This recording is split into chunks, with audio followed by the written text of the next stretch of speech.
Montón de lugares. Bueno, arrancamos. Bien, damos inicio. Les contamos de que estamos en la séptima edición del proyecto educativo Así son los suelos de mi país, con el lema Suelo saludable, futuro sostenible, eh, que organizamos en CREA junto a la Asociación Argentina de Ciencia del Suelo, FAO Argentina e INTA. A su vez, agradecemos a nuestros sponsors Galicia, Bamba, Steel, Santander Agronegocios y Profértil. Les contamos que estamos en la quinta capacitación, es la última sobre biodiversidad, y que el 10 de octubre entregamos el proyecto educativo de Así son los suelos de mi país. En primera instancia nos va a acompañar en el día de hoy Federico Fritz, ingeniero agrónomo, docente e investigador de la Cátedra de Edafología de la Facultad de Agronomía de la UBA, coordinador académico de la Diplomatura en Educación Secundaria Agropecuaria de la misma institución, especialista en gestión ambiental y líder de proyecto InbioAgro de CREA. A su vez también es asesor CREA del Grupo La Cocha de Tucumán, integrante de la Comisión de Sostenibilidad en el Deporte del Comité Olímpico Argentino. También nos está acompañando Lionel Roget, que es naturalista y educador social, que trabaja hace 10 años. Acá hay un problema porque le pedimos a Leo que nos ponga la biografía, así que puede ser que las personas estén un poco en primera y después en tercera. Naturalista y educador social, trabaja hace 10 años en el Departamento de Comunicación de la Fundación de Vida Silvestre Argentina y lleva adelante la plataforma Argentinat, eh, que es un nodo nacional de iNaturalist. También nos acompaña Mercedes, que acá discúlpame si digo mal el apellido, Cicale Smith, que es licenciada en Ciencias Ambientales, educadora ambiental, especialista, especialista en biodiversidad urbana. Para su tesis de grado, creó una guía sobre jardines y mariposas, jardines de mariposas para la ciudad autónoma de Buenos Aires, que se encuentra de manera online y gratuita en la web de la FAUBA. También nos acompañará Rosana Gloria Gutiérrez, ingeniera forestal recibida de la Facultad de Ciencias Agrarias y Forestales de la Universidad Nacional de La Plata, con una especialización en Ingeniería Ambiental de la UTN Regional Delta Campana. Trabaja en la Agencia de Extensión Rural del INTA Escobar, que depende de la Estación Experimental Agropecuaria INTA-AMBA. Lleva adelante varios proyectos de conservación y difusión de la flora nativa del norte de la provincia de Buenos Aires y coordina el nodo norte de la provincia de Buenos Aires, Revina. También los invitamos a seguirnos en las diferentes redes sociales que tenemos del proyecto, que son el Facebook Los Suelos de mi País, en Instagram Los Suelos de mi País _ARG, y cualquier consulta que ustedes tengan nos pueden enviar un mail a losuelosdemipaís@crea.org.ar. Damos pie a los invitados. Bueno, me necesito que me autoricen. Ahí está, compartir, ya está. Bueno, buenísimo. Muchas gracias. Buenas tardes a todos. Gracias por invitarnos a compartir un poco qué es lo que estamos haciendo desde el proyecto Inviagro, que Inviagro en realidad significa indicadores para la gestión de la biodiversidad en agroecosistemas. Arrancó con ese nombre y después, bueno, fuimos modificando un poquito el objetivo del proyecto. Después les voy a ir contando un poquito más. Yo liderando el proyecto y lo llevamos adelante junto con una bióloga, que es Mayra Varela, que es de Tucumán. Eh, Rápidamente les voy a contar para quienes no sepan qué es el movimiento CREA, digamos, que es parte, Así son los suelos de mi país, es un proyecto también del movimiento CREA. Lo que hace el movimiento CREA es una asociación de productores, hecha por productores, y estos productores que están distribuidos en todo el país, en 19 regiones, son más o menos 2.000 productores. Bueno, estos productores trabajan en grupo. Hay un micrófono abierto, me parece, por ahí. Eh, Estos productores trabajan en grupo, reuniéndose una vez al mes, entre 10 y 12 productores que más o menos están en una misma región y que producen lo mismo. Y lo que hacen cada vez que se juntan estos productores es comparten toda la información de su empresa, ¿no? Cómo llevan adelante su producción, cuánto dinero ganan, cómo es su familia, cómo es su grupo familiar, etcétera. Toda la información de su empresa. Eh, y lo que buscan estos productores compartiendo información es mejorar, ¿no? Y bueno, un poco es la filosofía del movimiento CREA, es compartir información para que todos podamos mejorar la forma en que hacemos las cosas. También así son los suelos, también un poco tiene, o comparte en realidad, no un poco, sino comparte ese objetivo de compartir entre conocimiento, entre productores, escuelas e investigadores. Eh, Ah, ahora me van a entender por qué arranqué así, pero este movimiento CREA en el 2015 generó una visión de todo el movimiento, esto realizado por los productores, que es que las empresas CREA, los productores CREA, estén integrados a la comunidad y sean referentes de innovación y sostenibilidad. Y entendiendo esta sostenibilidad en sus tres componentes, en lo económico, en lo social y en lo ambiental, y lograr esto para el 2025. Y entonces un poco para ejemplificar cuáles son los objetivos, digamos, que para lograr esta sostenibilidad y los objetivos que en realidad tiene toda la producción agropecuaria hoy en día y cualquier actividad, es el hecho de poder desacoplar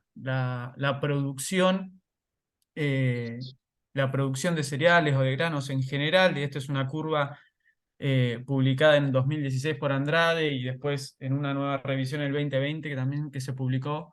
Las barras grises muestran el crecimiento de producción en millones por hectáreas a nivel global y las barras rojas muestran el incremento en lo que es el impacto ambiental producto de esa producción, ¿no? Y entonces el gran desafío que tenemos hoy como sector productivo es poder desacoplar ese aumento en la producción con un menor impacto ambiental, ¿no? Y después encontrar diferentes estrategias para lograr ese objetivo. Y un poco CREA también acompaña en ese quehacer, en ese compartir información, en ese generar información, bueno, y en ese actuar de los productores, bueno, estamos tratando de que ese sea el objetivo y ir por ello. Entonces, en el movimiento CREA, hace ya unos varios años, existe un proyecto que se llama Gestión Ambiental CREA, que lo que busca ese proyecto es que los productores CREA incorporen la dimensión ambiental para la toma de decisiones de su empresa. Y que así como les dije que todos los meses estos productores se juntan para compartir información, no solo compartan lo que produjeron de soja, maíz, trigo o cualquier cultivo que ellos hagan, sino que además también de compartir eso, compartan cómo es el desempeño ambiental de su empresa respecto a esa producción, ¿no? Con el fin de compartir información e ir mejorando entre todos la forma de producir. Y entonces, bueno, se generó un proyecto para generar diferentes tipos de herramientas para la gestión ambiental y poder medir bajo un mismo estándar el desempeño ambiental de estos establecimientos agropecuarios. Y en el desafío y el tema de hoy vamos a hablar sobre biodiversidad. Uno de los componentes para trabajar en el desempeño ambiental es, bueno, ¿qué hacemos dentro de los establecimientos respecto a la conservación de la biodiversidad o cómo nuestras prácticas de manejo para generar una producción impactan en esta biodiversidad? Y para dar un marco también general y global de la importancia del tema de la biodiversidad, a la izquierda tienen un gráfico que salió una nueva versión en septiembre de este año, hace unos días, una nueva publicación. Esto es una publicación que desde el 2009 lanza el Centro de Resiliencia de Estocolmo, y que evalúa nueve cuestiones globales de importancia que debe atender digamos, las comunidades en general, digamos, todos los países, y que son de relevancia ambiental. Una de ellas tiene que ver con la integridad de la biosfera, y eso, digamos, tiene que ver exactamente con la biodiversidad, con los recursos genéticos, con la funcionalidad o el buen funcionamiento de los ecosistemas, y es una de las cuestiones más importantes o que el planeta en este momento tiene menos alcance o poder de resiliencia, ¿no? De que los cambios que generamos con nuestras actividades estamos fuertemente afectando a la biodiversidad.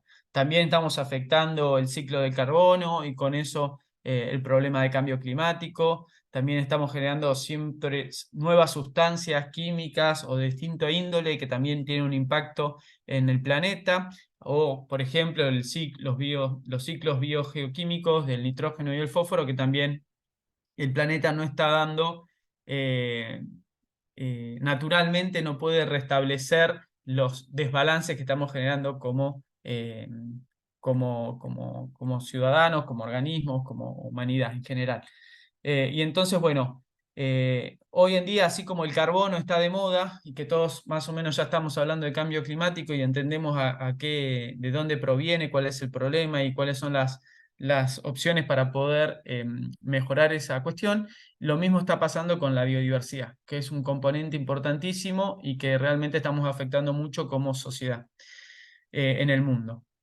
Y entonces esta foto es de diciembre del 2022, que es la COP15 de biodiversidad, en donde también todos los países en el marco de las Naciones Unidas se juntaron para establecer metas a nivel global respecto a lo que es la conservación de la biodiversidad. Y una de las metas más importantes resultante de esa convención es que el 30% de los ecosistemas terrestres y marinos deben conservarse para asegurar al menos asegurar una importante proporción de los recursos genéticos y la biodiversidad hoy presente en el planeta. Argentina también firmó, es parte de ese convenio. Entonces, bueno, a partir de ahora, de este año, hay un montón de iniciativas para empezar a trabajar respecto a este tema y ya tenemos un compromiso, por lo menos a nivel nacional. Entonces, nosotros que estamos en el sector agropecuario, bueno, ¿cómo o qué aporta la biodiversidad para sostener y mejorar esa producción agropecuaria que sabemos que tenemos que ir en crecimiento, como les conté al principio? Bueno, la biodiversidad integra un montón de cuestiones que no tienen que ver solo con los animales o las plantas, tiene que ver con los genes, con la variabilidad genética que hay en las diferentes individuos y especies y ecosistemas en diferentes regiones del país. Y todo eso, todo este conjunto de cuestiones es lo que nosotros llamamos biodiversidad, ¿no? Y esta biodiversidad aporta de diferentes formas a la producción agropecuaria. Por un lado tenemos, por ejemplo, microorganismos o las plantas mismas que generan un montón de beneficios para lo que es la salud del suelo, para el ciclo del agua y del carbono, también del suelo y de la atmósfera. También tenemos un montón de especies de microorganismos, de mesofauna, macrofauna del suelo, diferentes plantas que aportan diferentes tipos de nutrientes al sistema y a los ecosistemas, y eso también tiene una relevancia importante, por ejemplo, en el suministro de nutrientes para las plantas o para los cultivos que queramos producir. También hay un montón de insectos benéficos, anuros, roedores o aves u otros vertebrados que también aportan al control de plagas y de malezas en los ecosistemas, en los agroecosistemas. Y hay otros seres como las abejas, por ejemplo, o las aves, murciélagos, otros insectos que también aportan al servicio de polinización, que muchas de las plantas que nosotros cultivamos necesitan de ese servicio para que las flores puedan cuajar y terminar en un fruto o en un grano, ¿no? Y entonces, bueno, hoy en día hay un montón de líneas de investigación, de muchos institutos de investigación, el INTA, universidades, el CONICET, etcétera, y CREA también, en donde estamos tratando de ver cómo es la vinculación entre esta biodiversidad que tenemos en los campos y la producción, ¿no? Cómo aportan, si aportan o no mayor a la productividad, si esta biodiversidad mejora el sistema y nos permite utilizar menos cantidad de insumos, o cómo estos insumos también impactan en la biodiversidad, que es lo que utilizamos habitualmente en los campos. Si esto nos permite una mayor sostenibilidad de la producción en el tiempo y también nos permite tener mejor conexión con el entorno, ¿sí? Y podemos generar empresas agropecuarias más atractivas en las comunidades. Y también acceso a nuevos mercados y negocios. Hay muchos, hoy nacen un montón de certificaciones que tienen que ver con el cuidado del ambiente, diferentes aspectos del ambiente. Bueno, y hay nuevos mercados para productores o producciones que se hagan en servicio o teniendo en cuenta algunas cuestiones de conservación de biodiversidad.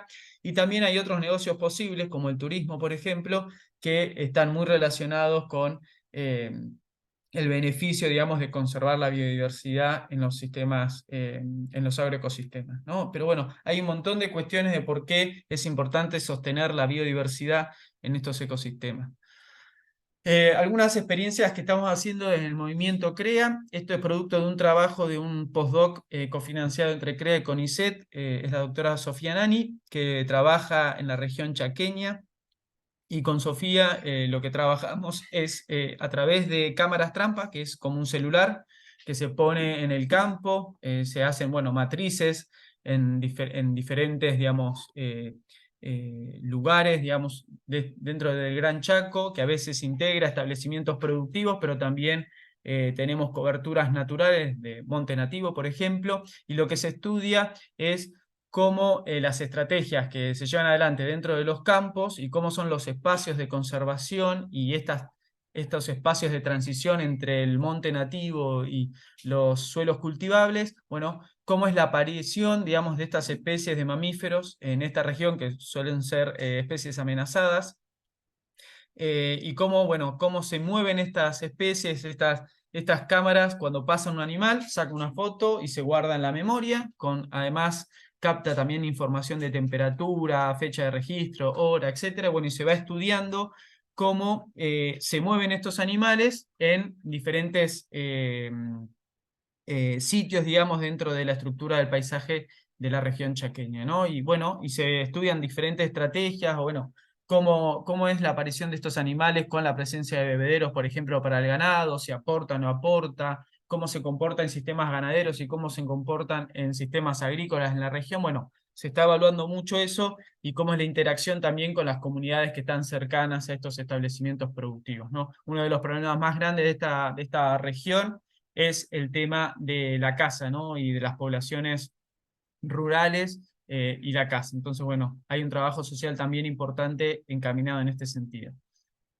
Otras experiencias del movimiento CREA, esta por ejemplo es en el norte de la provincia de Buenos Aires, en la región del departamento de Pergamino, en donde el doctor Santiago Poggio, de la Facultad de Agronomía de la UBA, junto con algunos productores CREA y algunos asesores de la región norte de Buenos Aires, empezaron a evaluar en el 2020 en diferentes establecimientos la proporción de diferentes artrópodos en diferentes sitios de cultivos, ¿no? En diferentes sitios. Dentro de los cultivos y en porciones aledañas a los cultivos que se llaman vías vegetadas, que están al borde de los caminos en general o al borde de los lotes, y en algunos casos se han introducido algunas especies florales dentro de estas vías vegetadas para ver si esa incorporación de nuevas especies florales, que lo que incorporan son nuevos hábitats, nuevos recursos para esos organismos, bueno, mejoran o no la performance o la aparición de estos artrópodos, por ejemplo, en sistemas bien modificados de la región pampeana. Y también lo que estudian un poco es, bueno, cómo es introduciendo a veces siembra de forrajeras con flores entomófilas, cómo es su oferta floral, digamos, flores, digamos, que son alimento para muchos insectos, cómo es la aparición o la mejora de este número de individuos florales en diferentes momentos temporales, por ejemplo, de la primavera, bueno, conociendo un poquito más la dinámica de la aparición de estos organismos frente a la oferta de alimento, que en este caso son las flores, pero bueno, se van estudiando un poquito más de cerca y en campos de productores, cómo estrategias pueden mejorar o no la biodiversidad, ¿no? Y entonces, bueno, un poco en este marco, hace 2 años, saliendo de la pandemia, en el 2021, junto con Sofía Nani, tuvimos la idea de empezar a llevar este tema de la biodiversidad a todo el movimiento CREA. Y respecto a eso, fijamos junto con el movimiento CREA, con las diferentes áreas del área de ambiente, el área de agricultura, bueno, pasamos por un montón de mesas, mismo hicimos un montón de talleres con productores, hicimos 27 entrevistas a diferentes expertos en biodiversidad de diferentes regiones del país, bueno, tratando de encontrar al principio, bueno, qué podíamos medir en los campos para saber si, para poder medir si el desempeño y la actividad de los productores eh, iban en camino o no en detrimento de la biodiversidad, ¿no? Entonces, al principio tuvimos una lista enorme de indicadores que podíamos relevar en los campos, pero nos pareció que era sumamente inviable hacer un tipo de relevamiento de ese estilo en los campos de los productores o demandarle a los productores que hagan esos relevamientos. Y entonces terminamos enfocando el proyecto hacia otro lugar. Y entonces, bueno, empezamos a generar primero una metodología para la gestión de la biodiversidad en los establecimientos de los productores CREA. Ahora les voy a compartir eso un poquito de la metodología, qué es lo que estamos haciendo, con la idea de poder identificar estrategias de manejo a nivel de establecimiento que impacten positivamente en la biodiversidad y evaluar si esas mejoras o espacios de conservación que vemos en los campos de los productores, evaluarlos a través de indicadores en el tiempo para ver si esas prácticas mejoran o no la performance, digamos, o la aparición de ciertos individuos o la mejora de la biodiversidad en general de esos sistemas. Un poco, esto es una infografía, digamos, de lo que es la metodología. Ahí tienen el QR, después seguramente les vayan a compartir esta presentación, pero bueno, pueden buscar esta infografía y compartirla con sus alumnos, con los docentes que quieran, pero explica un poquito el paso a paso de lo que hoy nosotros estamos evaluando o cómo estamos trabajando este tema con los productores. Y ahí les voy a contar un poquito. Esto no lo hacemos solos, como les dije de un principio, estuvimos muy relacionados con expertos en biodiversidad de diferentes regiones del país y de diferentes instituciones, pero estamos trabajando fuertemente con el INTA, con diferentes digamos, institutos dentro del INTA de diferentes regiones, por ejemplo, el Instituto de Recursos Biológicos de INTA Castelar, acá en Provincia de Buenos Aires. También estamos trabajando con expertos de INTA de la región chaqueña, de Córdoba, etcétera. Y también estamos trabajando con el Instituto de Ecología Regional de Tucumán, que es de CONICET, dependiente de CONICET, con docentes de la facultad y expertos e investigadores de la Facultad de Agronomía de la UBA y de la Facultad de Ciencias Exactas también de la UBA. Y eso porque empezamos a trabajar en estas dos ecorregiones, en la macrorregión chaqueña y en la ecorregión pampeana, y el año que viene vamos a empezar a trabajar en la región Patagonia y en la región Cuyo. En este momento nos están acompañando o estamos haciendo trabajo piloto en 2 establecimientos de la región chaqueña y en 14 establecimientos CREA de la región pampeana. Dentro de la metodología de cómo arrancamos a trabajar esto con los productores, bueno, los productores primero los invitamos a participar de un taller interdisciplinario junto con expertos en biodiversidad. Pero para poder participar del taller les pedimos a los productores que generen una autoevaluación para conocer un poquito más de lo que hacen en sus campos, cómo llevan adelante la agricultura, cómo son los espacios que tienen en su establecimiento, que conozcan un poquito también el tema de cómo está inmerso en el paisaje su establecimiento y conocer un poquito más allá de la tranquera. Y bueno, y generamos una ficha diagnóstico de cada uno de los establecimientos que quiere participar del proyecto.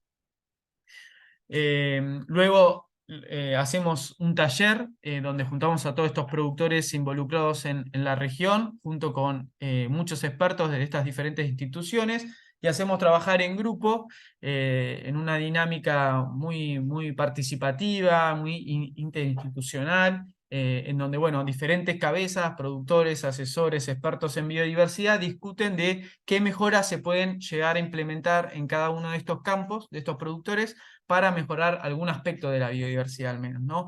Y que realmente esas mejoras sean posibles de llevarla adelante por el productor, no generar cosas imposibles que sabemos que después no terminan en una acción concreta, sino realmente pensar juntos acciones concretas que puedan contribuir en una mejora de la biodiversidad. Bueno, y eso se hace un trabajo bastante amplio en esos talleres, en donde se conoce y se hace un entendimiento de cómo es el paisaje en donde está inmerso cada uno de esos establecimientos.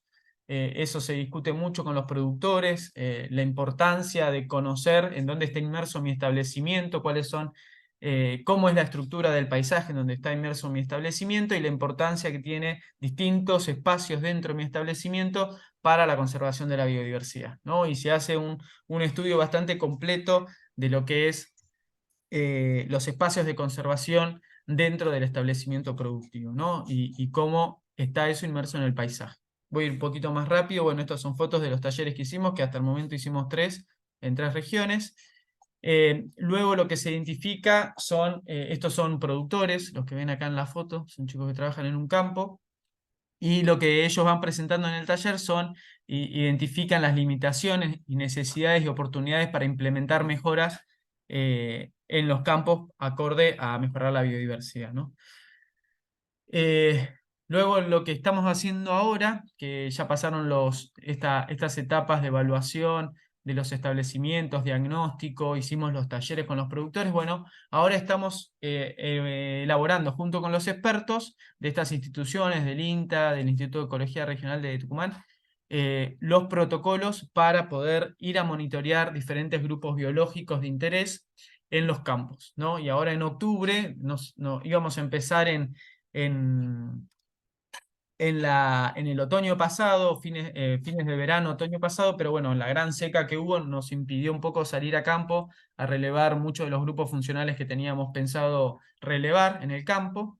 Por la falta de agua, muchos animales dejan de aparecer, no hay alimento, etcétera. Entonces se dificultan los monitoreos.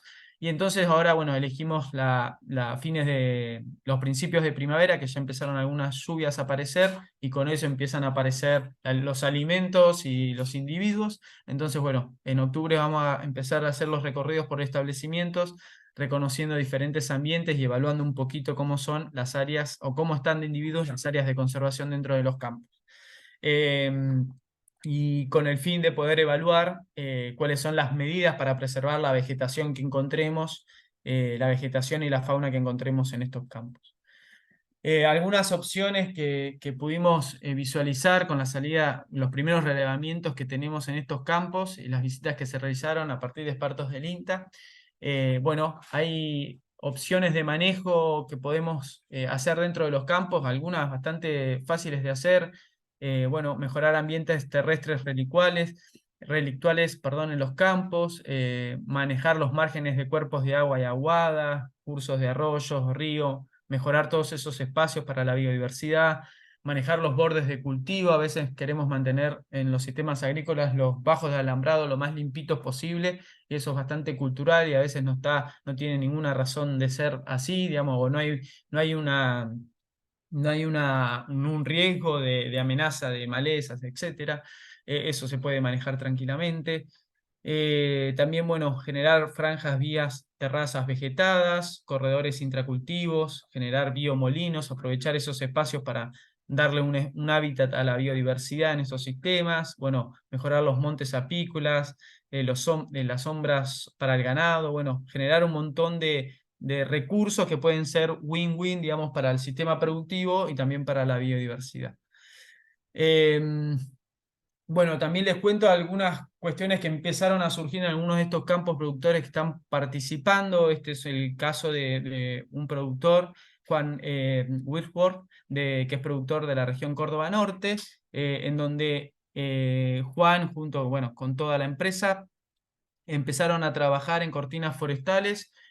Como ven acá, es una imagen del campo en donde tiene una comunidad. Este es el pueblo bien pegado al campo, bueno, en donde está trabajando en cómo mejorar las cortinas que están sobre todo cercanas a la comunidad, al ejido urbano.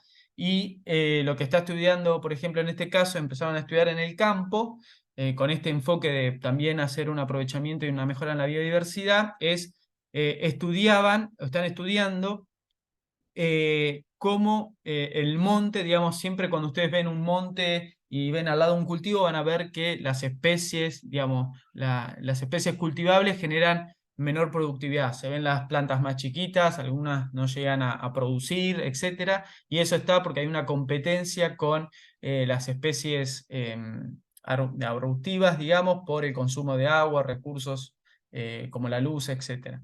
Y entonces lo que evaluaban era, bueno, esas plantas que no crecían, era necesario tener en ese espacio plantas cultivables, sembrar maíz, soja para que crezca y cosechar, porque los rendimientos sabían que iban a ser malos. Bueno, empezaron a evaluar a qué distancia de la cortina forestal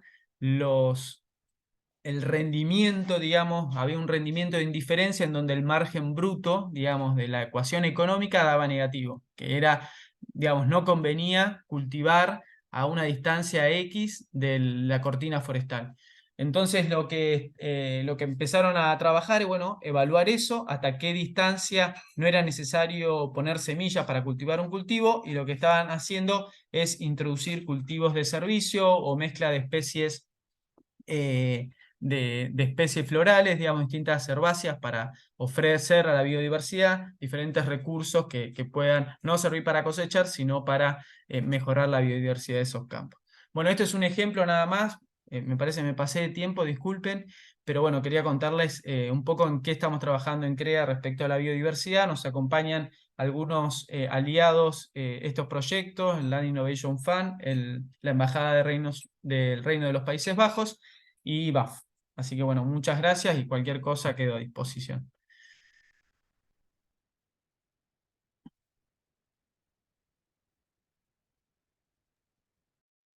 Buenísimo, Fe, muchas gracias. ¿Querés darnos pie a ver quién continúa? No sé el orden, pero Leonel o Mercedes, no sé si estaban. Leo, no sé quién quiere. Estás muteado, Leo. No estoy, como quieran. Como quieran, yo también. Dale, si querés, dale vos y sigo yo entonces. Ahí va. Bueno, dale, te comparto.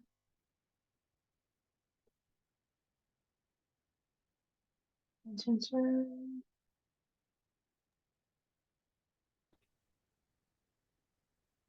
Perfecto, la estamos viendo. Ok, ahí me está cargando. Bueno, estamos. Perfecto. Bueno, buenísimo. Bueno, yo soy Mercedes Ticar Smith, ya me presentaron, y bueno, la charla que voy a dar es sobre jardines y huertas biodiversas. Eh, no me pasa. Ahí está. Bueno, acá puse un meme que en realidad, o sea, es más europeo que argentino, pero me pareció muy divertido con esto de pensar la biodiversidad, ¿no? Este señor vestido como muy antiguo, que dice, ¿te seguís vistiendo así? Claramente no, ¿no? En esta modernidad no nos vestimos así. Entonces, ¿por qué tu jardín se sigue viendo así, no? Entonces, en la otra imagen, todo un césped, ¿no? Una misma especie. Y dice, bueno, ¿por qué las abejas y las mariposas se están muriendo o casi no las vemos? Bueno, y el jardín responde, bueno, tenemos solo pasto, ¿no? No vemos mucha biodiversidad en ese tipo de jardines o parques o plazas a veces.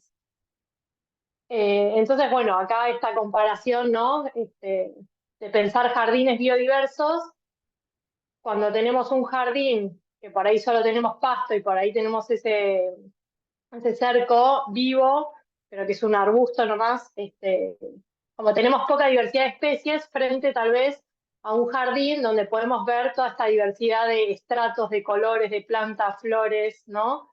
Como pensar un poco estos jardines de biodiversidad con mayor cantidad de colores y especies.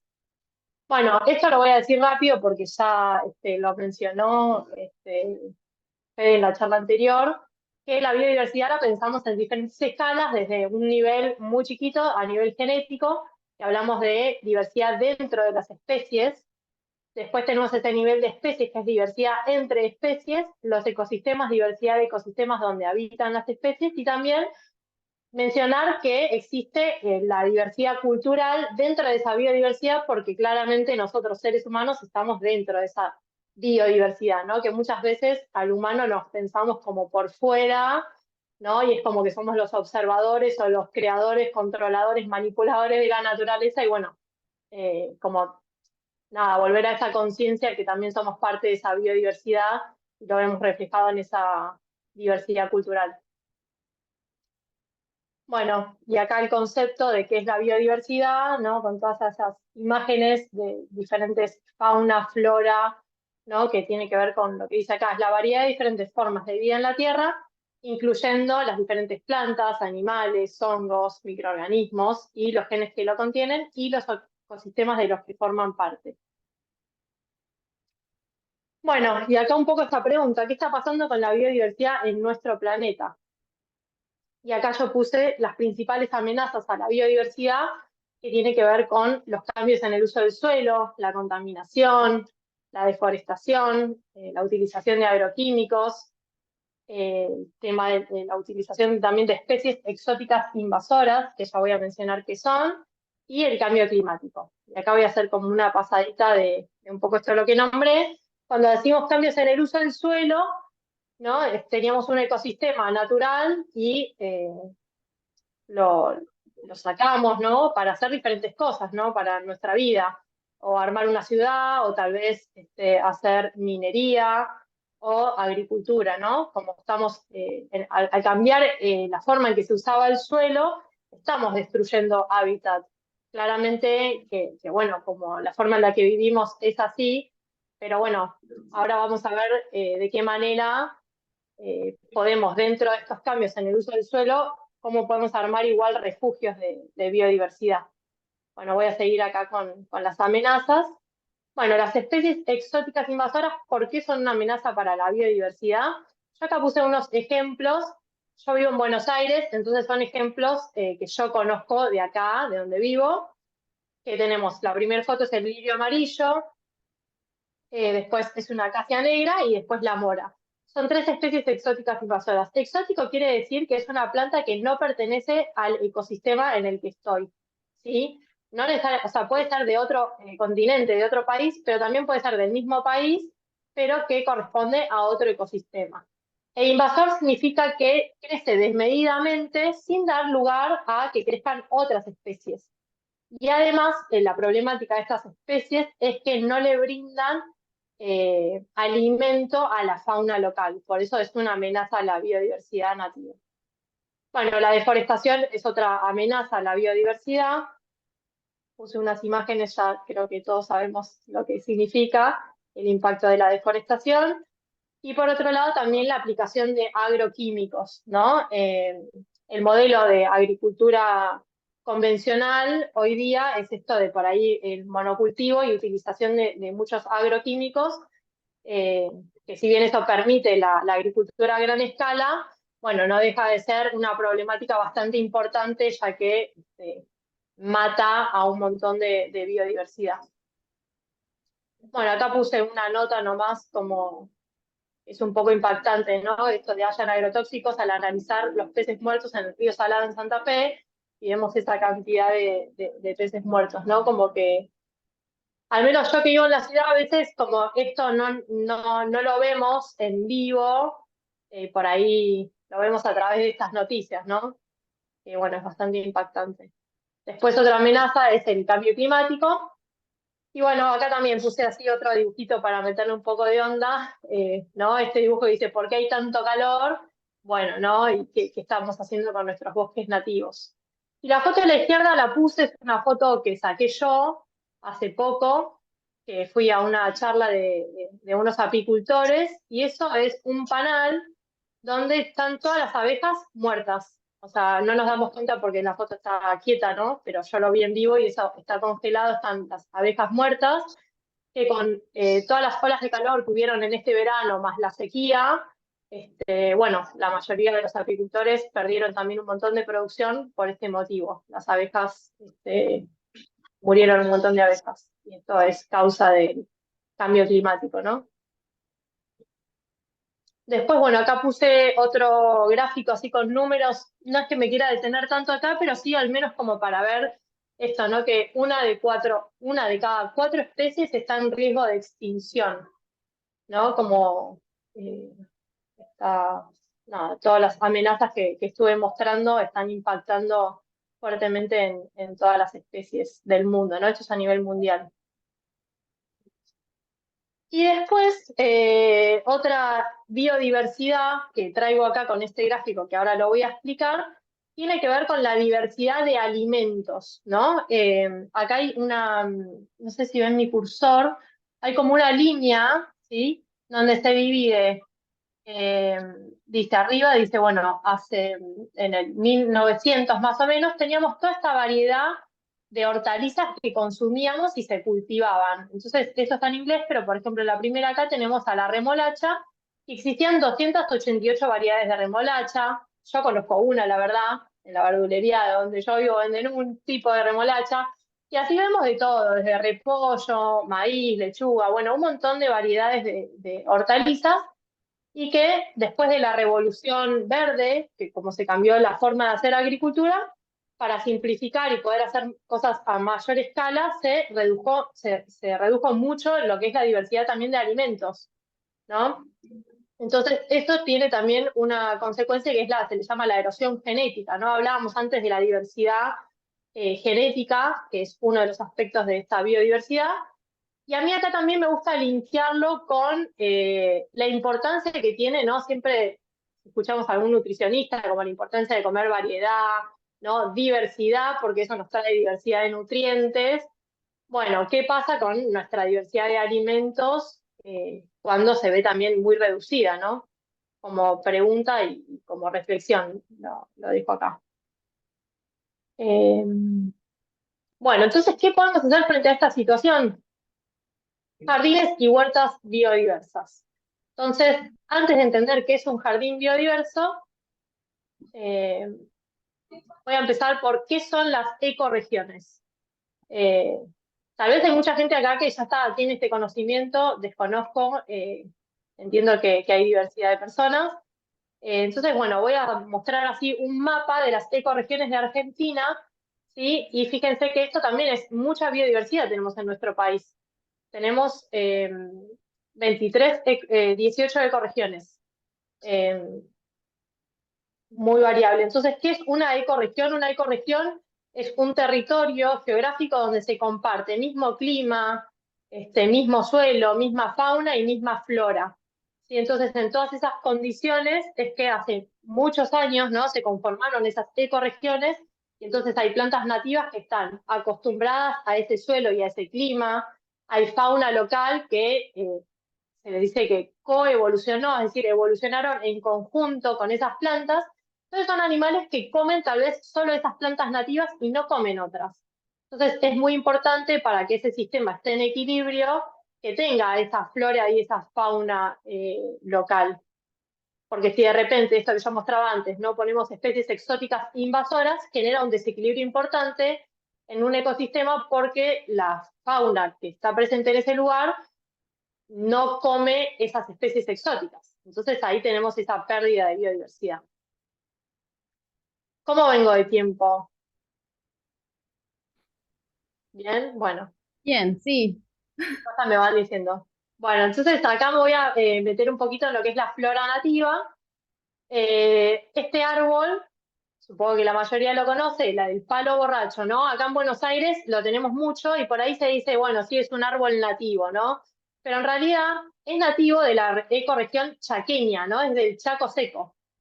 Entonces, si bien acá se adaptó en Buenos Aires, no pertenece a esta ecorregión. Entonces, acá, en donde yo estoy en la ecorregión pampeana, este es un árbol exótico, ¿sí? Entonces, nada, como para tener eso presente, que muchas veces hablamos de especies nativas de la Argentina o del país, y en realidad las especies no se rigen por límites políticos, ¿no? Designados por el ser humano, sino que tiene que ver con esto que hablaba del clima, el suelo. Bueno, este es otro ejemplo, este es el árbol, el jacarandá, que también se usa mucho para arbolado urbano, y es de las yungas, ¿sí? Simplemente lo traigo como concepto también, como para a veces tenemos ese concepto un poco erróneo, que hablamos de las especies nativas del país.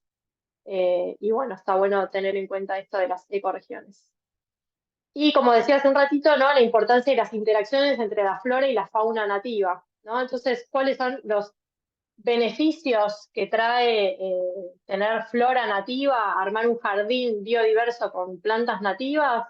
Tiene que ver con esto, que favorece a la polinización, ¿no? Y hablando de las huertas, por ejemplo, en las huertas urbanas, huertas escolares, en las huertas en las casas, sabemos la importancia que tiene la polinización para que ocurra la fructificación y yo poder cosechar, tanto sea cosechar frutos como después cosechar semillas para mi próxima temporada, ¿no? Entonces, cuanto mayor cantidad de flora nativa, voy a traer un montón de polinizadores, ¿no? También voy a traer aves que puedan comer algunos frutos, ¿no? Si yo pongo también especies nativas que tengan frutos comestibles para las aves, después las aves ayudan a dispersar, ¿no? Y entonces son una forma de regenerar naturalmente las áreas, que empiezan a crecer plantas nativas solas gracias a que las aves las dispersan. Bueno, tener un jardín biodiverso de plantas nativas es un refugio para toda esta fauna local. También hacen control biológico, ¿no? Hay bichos que se comen otros bichos. Es como que al tener jardines biodiversos o plantas nativas dentro de mi huerta, yo aumento lo que es la red trófica. Entonces, no hace falta tanto hacer o biopreparados o tener que tirar algún insecticida, porque si yo aumento la biodiversidad y aumento la red trófica, aparecerán algunos bichitos que se comerán la planta, pero van a aparecer también los que se comen a ese otro bichito, ¿no? Entonces, si yo logro tener una huerta con este jardín biodiverso, ponerle plantas nativas, yo aumento toda esa biodiversidad y todas esas interacciones aumentan también. Entonces, ocurre naturalmente este control biológico. Por otro lado, bueno, como bien menciona ahí a la izquierda, hay muchas plantas nativas que también son medicinales, ¿sí? También algunas son comestibles, o que el fruto es comestible, o las hojas comestibles, y también muchas son plantas tintorias, ¿sí? Ya sea por sus frutos o sus hojas, que también sirven para teñir. Bueno, acá no voy a desarrollar el ciclo de vida de la mariposa monarca, pero sí lo puse también como para recordarme a mí y contarles que hay especies que tienen relaciones muy específicas con las plantas, ¿no? Entonces, gracias a que existen las plantas nativas, y por ejemplo algunas de ellas se les llaman plantas hospederas, las mariposas pueden hacer todo su ciclo de vida. Es decir, que, por ejemplo, acá en la mariposa monarca, solo puede dejar los huevos en estas 4 plantas que están acá abajo. De estas 4 en realidad hay 3 que son nativas de la región pampeana. Esta es exótica, pero bueno, la consume porque la monarca es pariente de la monarca del norte, que está en México, y comen allá esta planta, y bueno, nada, como que también es una planta que la mariposa puede dejar el huevo, pero bueno, si no tenemos ninguna de estas 4 especies, la mariposa no tiene dónde dejar sus huevos. Entonces, si no están, esta especie también corre riesgo de extinción.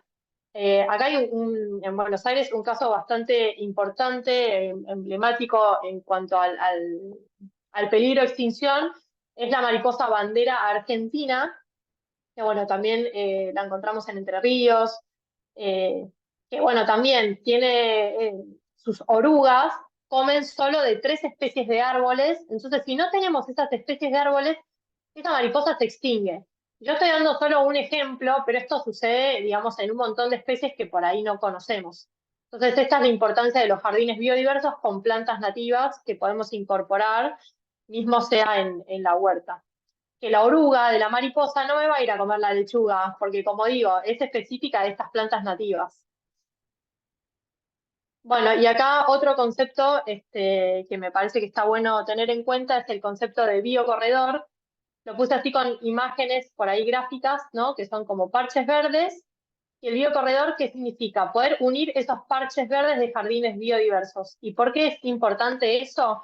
Porque las especies necesitan también moverse por diferentes motivos. Uno puede ser que ese parche de vegetación le quedó chico para alimentarse, ¿no? Necesita ir a buscar alimento tal vez en otro espacio, y por ahí, si esto está desconectado, esa especie, ese insecto o animal, no puede ir hasta ese otro parche. Entonces yo le puedo facilitar eso haciendo corredores biológicos, que es como si fuesen unos pasillos, ¿no? Esto mismo también puede ocurrir en los campos o también en la ciudad. Entonces yo esos pasillos los hago con plantas nativas. Entonces les genero un refugio de biodiversidad a lo largo de todo ese trayecto para que esa especie se pueda movilizar a otra. Bueno, acá puse un ejemplo de un biocorredor urbano, súper urbano, esto es en el barrio Almagro, en Capital Federal, donde un grupo de vecinos armó todos estos canteros, que también tienen especies de hortalizas más adelante, pero con muchas plantas nativas, y además le pusieron cartelería para, como infografía, ¿no? Entonces ahí, por ejemplo, ponen el mapa de Buenos Aires y te indica cuáles son las ecorregiones presentes en Buenos Aires, y después marcan acá una foto de cada planta con la especie, cosa de que la gente que va pasando, además bueno, de disfrutar esa belleza de ver plantas en una vereda gris, también se puede detener a mirar todos los insectos que se posan en esas plantas y aprender sobre esas plantas. Entonces, como para mostrar que no es necesario tampoco tener un jardín enorme para poder hacer este tipo de jardines biodiversos. Bueno, este es otro ejemplo en Capital, bueno, una fundación que se llama Barrios Arborescentes, que son vecinos que se juntan a plantar plantas nativas en las veredas con aceptación de la comuna. En este caso levantaron cemento, parte de la vereda, para plantar, y lo hicieron de manera comunitaria. Bueno, y acá como una reflexión de que las huertas urbanas sirven como refugio de vida frente a todas las amenazas que yo mostraba,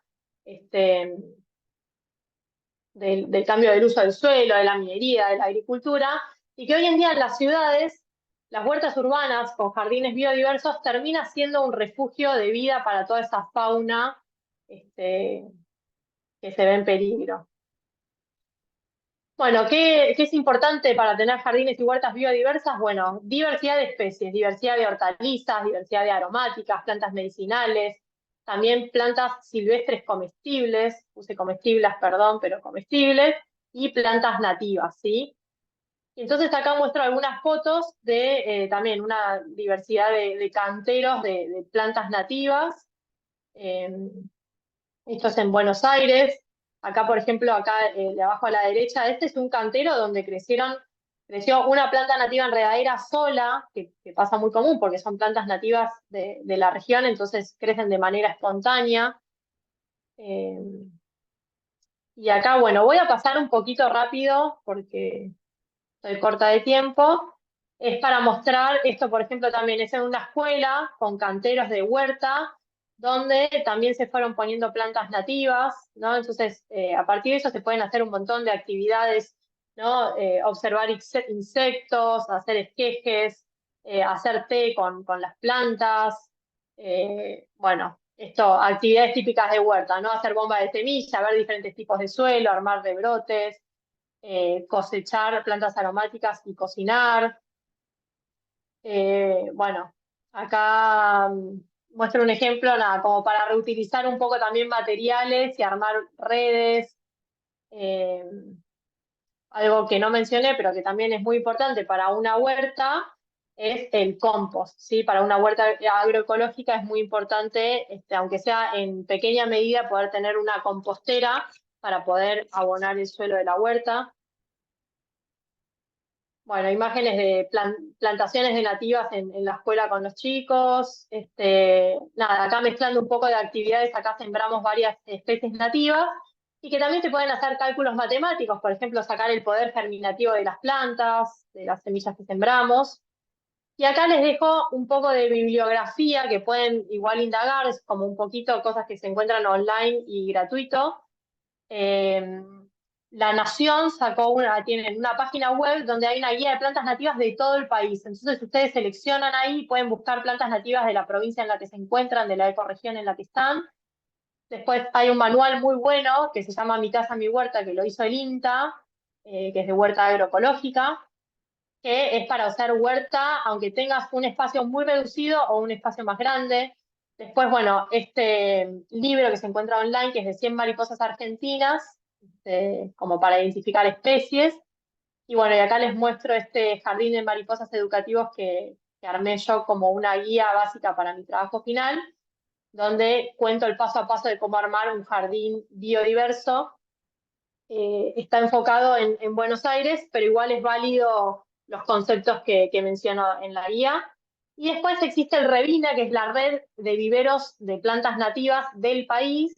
Por si quisieran empezar a meterse en el mundo de plantas nativas, pueden investigar ahí qué viveros cerca que tengan ustedes ofrecen venta de plantines de nativas, porque lo que tienen las nativas es que no se venden semillas de plantas nativas, pero sí se pueden hacer actividades de salir a recolectar con los chicos en el momento que empiezan a ver frutos. Eh, y creo que ya estamos. Bueno, gracias. Y ahí les dejo por si quieren mi mail y mi Instagram, por si me quieren hacer preguntas o lo que quieran. Bueno, muchas gracias. Muchas gracias a vos, Mercedes. Súper interesante, estuve haciendo captura y sé que varios de los proyectos trabajan esto de la biodiversidad, plantas y huertas, así que va a estar muy bueno y va a servir mucho. Luego también vamos a dejar todo el material y lo vamos a enviar por mail y por el grupo. Y le damos lugar a Leonel, que, que también nos falta después Rosana. Así que, Leonel, todo tuyo. Buenas, ¿cómo Bueno, muchas están? gracias. Buenas tardes. Bueno, difícil seguir después de las presentaciones que hubo. Voy a tratar de ser rápido. Por suerte, tanto Fede como Mercedes descubrieron varias cosas de las que había eliminado de mi PowerPoint. Este es un PowerPoint que voy a ir compartiendo, pero que suelo dar en una presentación de 1 hora más o menos, y lo adapté para darlo en 15 minutos. Eh, a ver, voy a poner la presentación y me van a confirmar, por favor, si lo están viendo bien.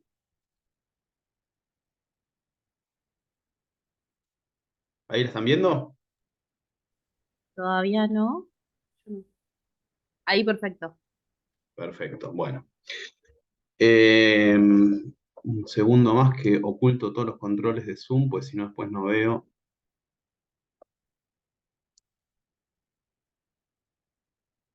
Eh,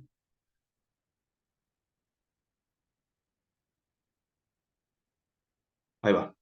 Bueno, mi nombre es Leonel Roget. Trabajo, como bien dijeron en la presentación, en el Departamento de Comunicación de la Fundación Vía Silvestre Argentina hace 10 años. Y hoy le vengo a contar sobre la ciencia ciudadana y más puntualmente de esta plataforma que impulsamos desde Fundación Vía Silvestre, que se llama Argentinat. Si ustedes ya la conocen, puede ser que la conozcan también por el nombre de iNaturalist, que es el nombre de la plataforma a nivel global. Ahora les voy a contar cuál es la relación entre Argentinat y iNaturalist.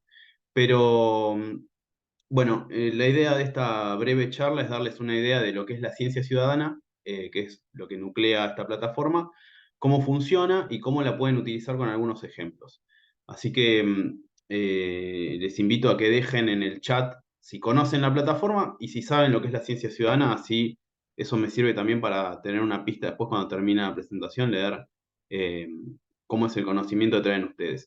Esta imagen es un escarabajo pelotero, que son animales muy vitales para lo que es la conservación del suelo.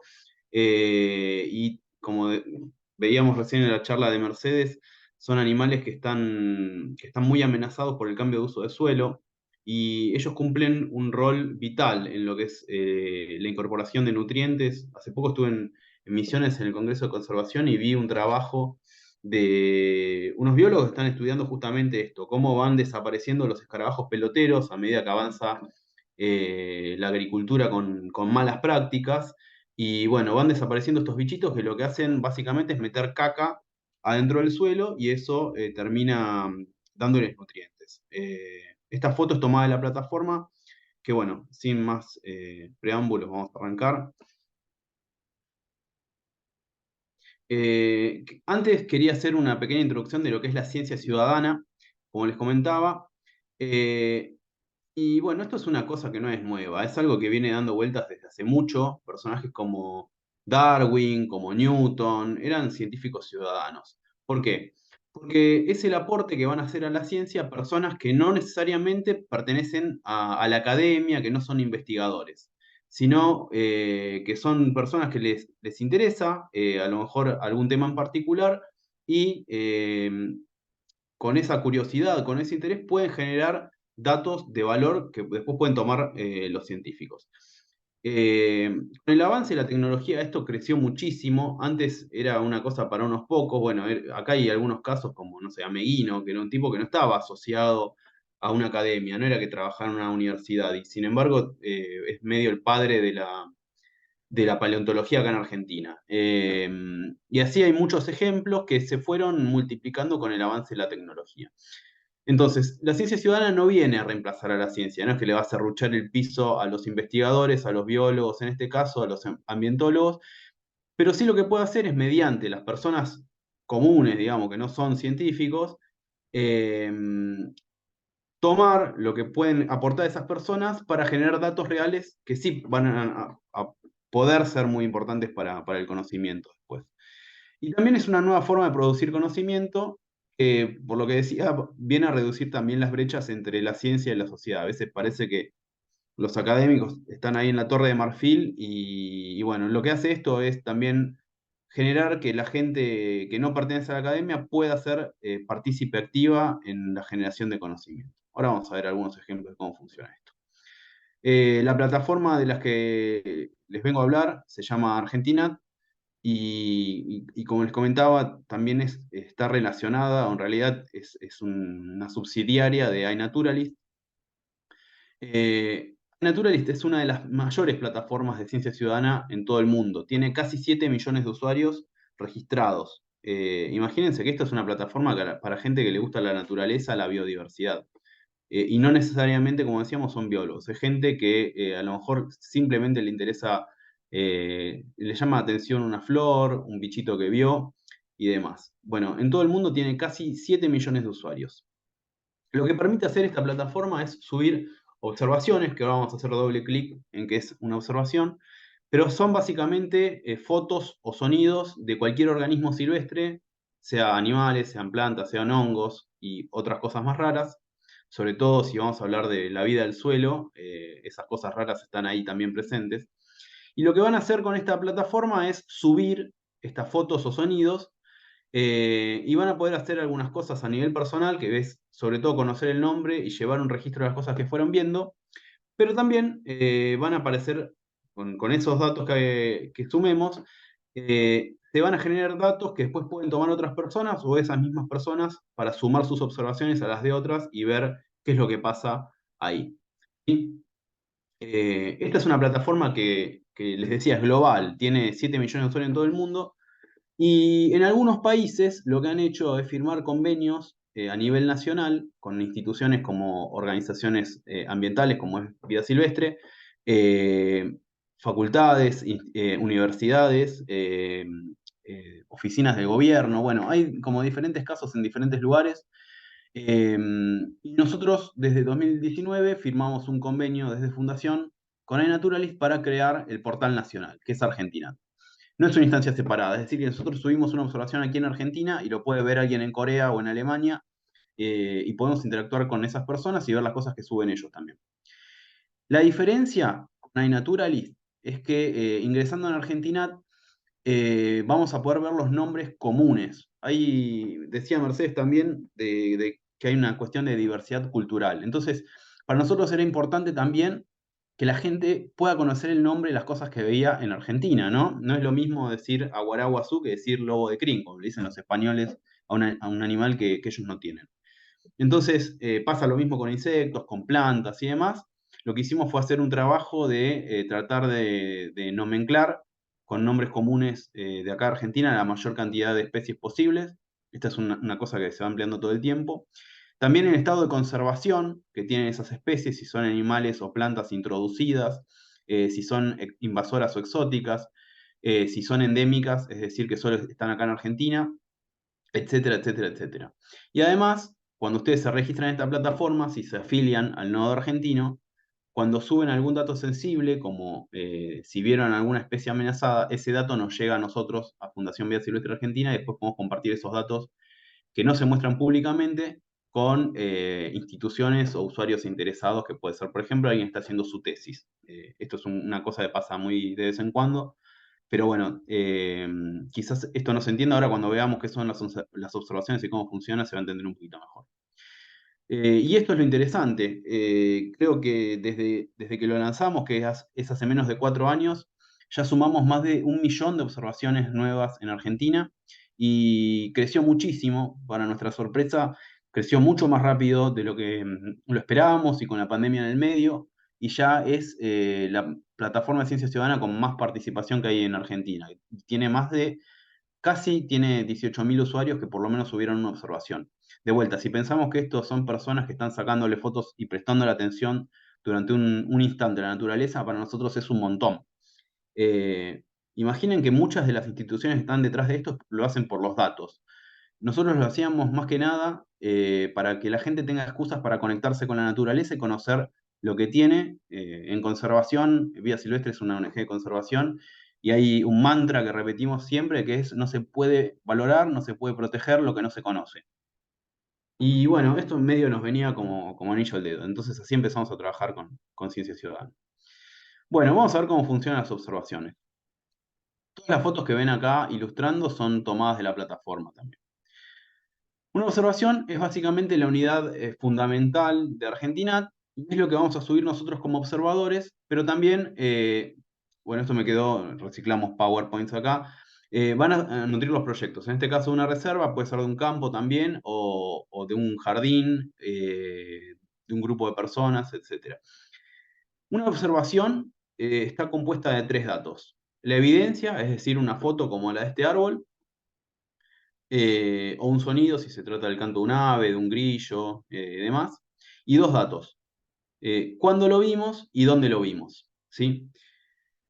Por lo general estos datos los toma automáticamente de la data que tienen las imágenes cuando las subimos, si no se pueden agregar manualmente o editar también, ¿sí?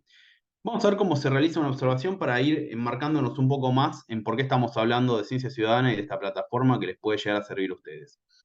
Esto es un caso real. Hace poco estuve en Santa Fe, en una reserva natural urbana que tienen muy linda ahí en las afueras de la ciudad de Santa Fe, que es la Reserva Urbana del Oeste. Y le saqué una foto arriba de un romero a este bichito. Así la tomé con el celular, estas no son mis manos, pero así es como se va a ver en la plataforma, ¿sí? Subo la foto. Acá ya me toma la metadata de la imagen y dónde la vi, si tengo activado el GPS. Y ahora está de moda la inteligencia artificial. Esto ya venía trabajando con un motor de inteligencia artificial hace ya bastante. Y lo que hace es que a medida que se van subiendo imágenes, este motor empieza a leer las fotos y empieza a conocer las especies que se van subiendo.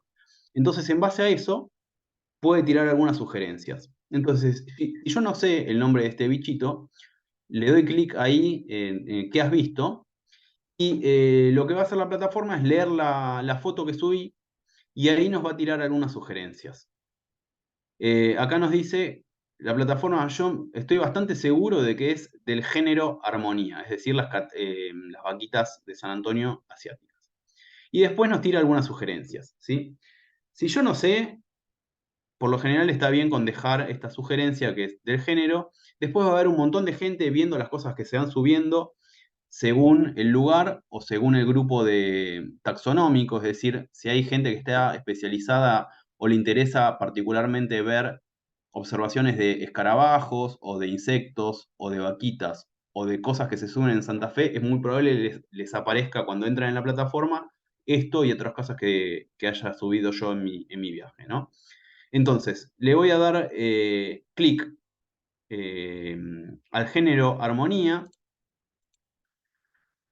y le voy a dar compartir. Esto se va a publicar como si subiéramos una foto a Facebook o a Instagram, ¿sí? Entonces, así se va a ver publicada esta observación de la vaquita asiática que vi en la Reserva Natural Urbana del Oeste en Santa Fe, ¿sí? Esto que aparece acá significa que la comunidad, esto que les decía, las personas que van viendo las cosas que se van subiendo, se puso de acuerdo con que la identificación original que dio la plataforma, que era esta especie, estaba bien hecha. Entonces, ¿qué pasó? En esta plataforma quedó que yo, el 4 de agosto, vi esta especie en este lugar. Acá todo es cliqueable. Yo reduje el tamaño de esta presentación para no aburrirlos. pero hay algunos datos interesantes que se pueden tomar de esto. Por ejemplo, todo es cliqueable, les decía, y si hacemos clic en el mapa, cada uno de estos puntitos naranjas es una observación, como ya se imaginarán, de esta especie en este lugar. Y si hacemos clic ahí, podemos ver todos los lugares donde se registró una vaquita de San Antonio. Y esto es un mapa interactivo. Esto ya tiene un mes casi, esta presentación, esta captura de imagen. Si esto volviéramos hoy, probablemente haya un par de puntitos más. Y si volvemos dentro de un año, ni les cuento. Si empezamos a zoomear para afuera, lo mismo. Cada uno de esos puntitos naranjas es una observación de la vaquita asiática. Y si seguimos zoomeando para afuera, vamos a ver todos los lugares donde está introducida la vaquita asiática. ¿Por qué es interesante esto? Acá estamos viendo solamente una especie, pero esta es una especie invasora. Se trajo a Mendoza en la década del 80 para combatir las vaquitas de San Antonio, si no saben, cuando son larvas, son tremendamente voraces y se comen todo. Entonces la trajeron como control de plagas para los viñedos y bueno, se fue de las manos, como es el caso de muchas introducciones que se hacen, y ahora está en todo el continente, es una especie de las más invasoras en todo el mundo, pero compite con las vaquitas autóctonas de Argentina. Recién Mercedes explicaba cuál es la diferencia entre una especie invasora y una nativa. Y bueno, acá hay vaquitas de San Antonio nativas que están siendo amenazadas por el avance de esta especie. Entonces, fíjense que cada uno de estos puntitos es alguien que se paró en algún momento a sacarle una foto a este bichito y así podemos ver cómo va creciendo esta especie. Acá podríamos poner un filtro, por ejemplo, y ver las observaciones que se cargaron este año con respecto al año anterior y ver si hay alguna diferencia en si llegó a algún lugar nuevo que antes no estaba. ¿Sí? Pero lo que quiero que les quede de esto es que aportes que podemos hacer nosotros le pueden servir a otras personas para justamente ver, por ejemplo, esto es un caso real, hay una investigadora de Bariloche que trabaja estudiando la expansión de este animal, entonces ella toma, entre otras cosas, datos de esta plataforma. ¿Sí? Bueno, y acá un caso simpático también para que vean otras cosas que se pueden lograr más allá de ver el gran mapa con muchos datos. Esta es una persona, Marcelo Zanotti, que no se dedica puntualmente, no es investigador, es simplemente una persona que le gusta la naturaleza. Un día, él es de Mendoza, un día se fue a dar una vuelta, le sacó foto a 6 o 7 cosas que vio, la subió tiempo después a la plataforma, porque simplemente le habían llamado la atención, le pareció que era linda la foto de esta especie, y la subió. Cuando la sube, pasó lo mismo que les mostraba antes en el ejemplo de la vaquita. Como no sabía el nombre, la marcó con lo que le tiró a la plataforma, que es la familia, Libélulas urcidoras. ¿Sí? Cuando él sube esta observación, después viene otra persona que ya se dedica, ya es biólogo, se dedica a la ecología, ve la observación y la identifica, y lo notable de esto es el comentario que le deja. Esta especie no se encontraba en Mendoza desde que se la describió hace más de 100 años, en 1908, y además se pensaba que está extinta porque no se la veía. Y no solo eso, sino que además es la primera foto que se conoce de esta especie. Y finalmente vino una tercera persona que es como el experto en libélulas en Argentina y confirmó que se trataba de esta especie. Entonces, así, la colaboración de 3 personas que no se conocen entre sí logró que se redescubra para la ciencia una especie que se considera extinta. ¿Sí? Y así estos casos pasan todo el tiempo, ese justo lo vimos, nos pareció muy simpático, pero estas cosas pasan todo el tiempo en realidad. También se han encontrado especies nuevas, bueno, hay muchos ejemplos. Para resumir un poco, los beneficios para los usuarios y usuarias van a ser estos. Cada usuario puede tener un perfil donde lleva una lista de las especies que fue viendo y también puede ver en el mapita cuándo y dónde las vio. ¿Sí? Yo podría poner, por ejemplo, mostrame cada vez que vi una lechuza y dónde la vi. Entonces después voy al mapa y digo, mira, un cabulé lo vi en Santa Fe hace poco y bueno, eso me puede servir a nivel personal. Además de poder identificar el nombre de cualquier cosa que no sepa lo que es. En el caso de las aves y de algunas plantas es sencillo, en algunas mariposas es sencillo, pero les aseguro que con insectos, con arañas, ni hablar de las cosas más raras, 100 pies, bueno, las cosas que andan ahí por el suelo, es muy difícil conocer el nombre porque casi no hay guías, no son especies muy hegemónicas, muy carismáticas, y con esto, bueno, es fácil llegar. Además, se puede interactuar, como veíamos con el ejemplo de la libélula, con naturalistas de tu ciudad, del país y de todo el mundo, por esta cuestión de que es una red global.